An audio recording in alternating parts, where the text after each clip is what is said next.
Бекир Расенов,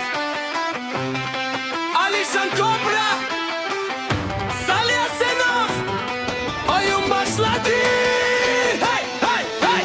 Вали гурми, пак им вурви, кеш намаза, пак им вурви.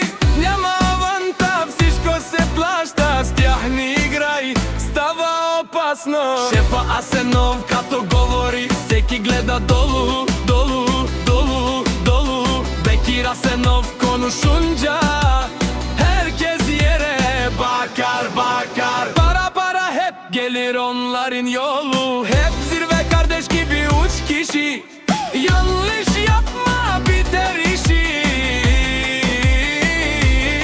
Trimena teška kato zakon, vliza tiho stava beton. Lamborghini, Ferrari da, G-класи вред, Audi RS вред, Mercedes. Всичко напред на Европа силата, това са те. Европа ги знае навсякъде, на Балкана всичките ги знаят добре.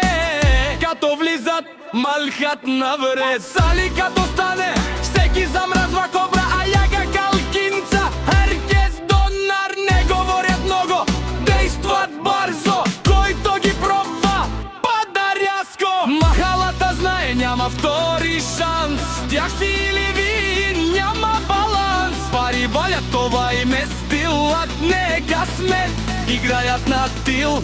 Европа, Балкан им знаят гласа, като влиза тишина. Бекир като влиза, всеки настрани се обраща.